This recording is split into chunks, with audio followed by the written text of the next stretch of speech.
Bonjour mes chers élèves et soyez les bienvenus dans une nouvelle séance de lecture. Et aujourd'hui, on va travailler sur le dénouement d'une pièce de théâtre. Et notre cours est destiné aux élèves de la deuxième année du cycle secondaire collégial. Alors, je mets à votre disposition ces images. Essayez de les bien observer et dites-moi qu'est-ce que vous voyez. Oui, commençons par la gauche. En haut, c'est quoi? Oui, c'est la couverture d'une pièce de théâtre intitulée Antigone de son dramaturge Jean Anouilh. En bas, qu'est-ce que vous voyez? Oui, c'est une fille qui s'est pendue.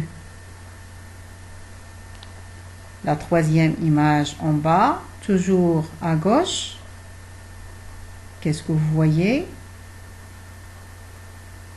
Oui, un homme qui s'ouvre le ventre avec son épée. Passons maintenant aux images qui sont à droite. Oui, la première image en haut, qu'est-ce qu'elle représente? Oui, une femme et des hommes autour d'un cadavre. En bas, qu'est-ce que vous voyez? L'image qui est en bas, toujours à droite. Oui, un homme qui veut s'ouvrir son ventre avec une épée, une femme étendue par terre et peut-être un homme qui court pour les sauver. Donc, je vous donne le texte maintenant pour vérifier les hypothèses qui sont émises à propos de ces images. Voilà, c'est la première partie du texte intitulée L'intervention du messager. Donc, vous allez mettre l'écran en pause, bien lire le texte. Et voilà, c'est la deuxième partie. Donc, si vous avez le manuel, le français au collège, ce texte figure sur la page 148. Essayez de bien lire le texte et après, je vais vous poser quelques questions de compréhension et on va vérifier les hypothèses émises à propos des images. Alors, on va vérifier vos hypothèses.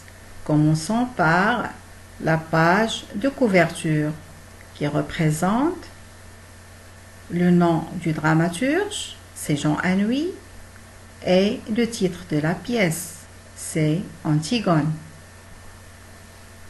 Cette deuxième image, bien sûr, représente Antigone qui s'est pendue au fil de sa ceinture.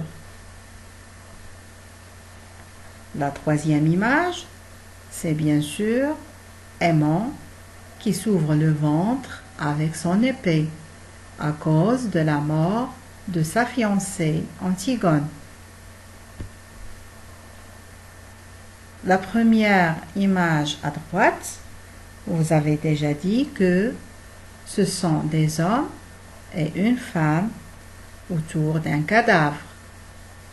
Cette femme est bien sûr la princesse Antigone, qui va jusqu'au bout de sa mission et décide d'enterrer son frère Polynice malgré l'interdiction du roi, Créon, son oncle, qui le considère comme un traître. Mais seule Antigone refuse cette situation et se rend 2 fois auprès du corps de son frère et tente de le couvrir par terre. Alors, elle a fait 2 tentatives. La première était secrète Et la deuxième, c'est celle-ci que vous voyez sur l'image, où Antigone était surprise par les gardes qui sont responsables sur le cadavre. Alors, le roi Crayon décide de condamner à mort la princesse Antigone, mais celle-ci préfère se pendre et son fiancé aimant, le fils de Crayon, se suicide à son tour et s'ouvre le ventre avec son épée.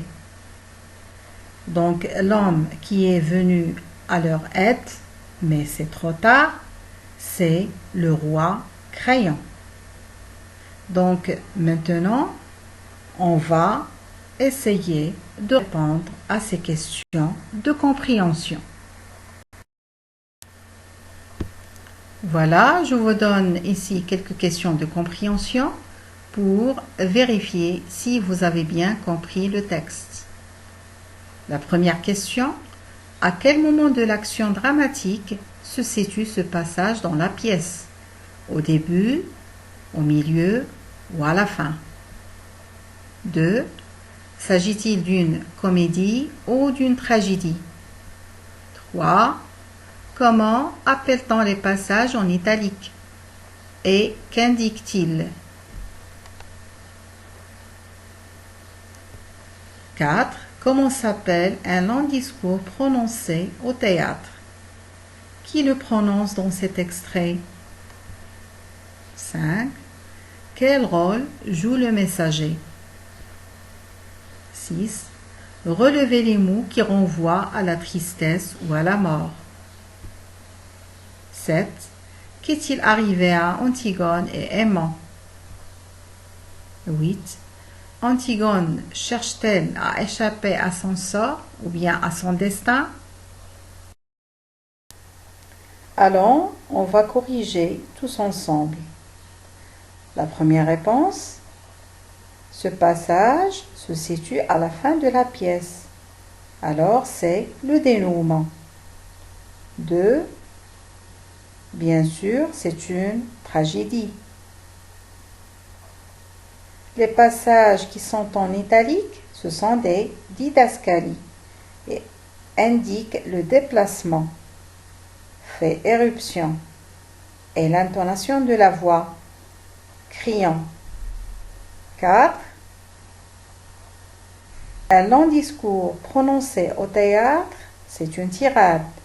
Et ici, elle est prononcée par le messager. 5. Le messager joue le rôle ici d'un relais entre la scène et le hors-scène. Il va rapporter en dramatisant ce que ignore le spectacle.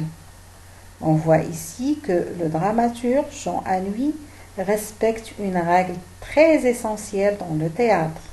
C'est la règle de la bienséance. Pour ne pas choquer le spectacle, donc, il choisit ici le messager pour rapporter les moments qui sont dramatiques de la scène. Numéro 6. Les mots qui renvoient à la tristesse ou à la mort, mourir, tombeau, épée, malheureuse et triste, la mort. 7. Antigone se pend avec les fils de sa ceinture et Aimant se plonge l'épée dans le ventre. 8. Antigone se résigne à son sort ou bien à son destin parce qu'elle est l'héroïne tragique. Alors, récapitulons tout ce qu'on a vu se forme d'un petit tableau. Le titre de la pièce, c'est Antigone. Le nom du dramaturge, bien sûr, c'est Jean Anouilh. Le genre de la pièce, comme vous l'avez découvert, c'est une tragédie. Les personnages sont le messager et le cœur.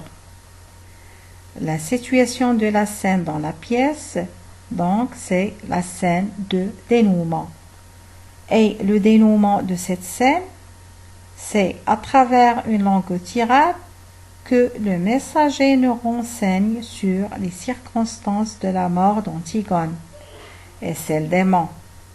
Il nous présente cette scène comme un drame qui progresse petit à petit et dans lequel se croise le champ lexical de la mort, de la souffrance, avec celui de la peur.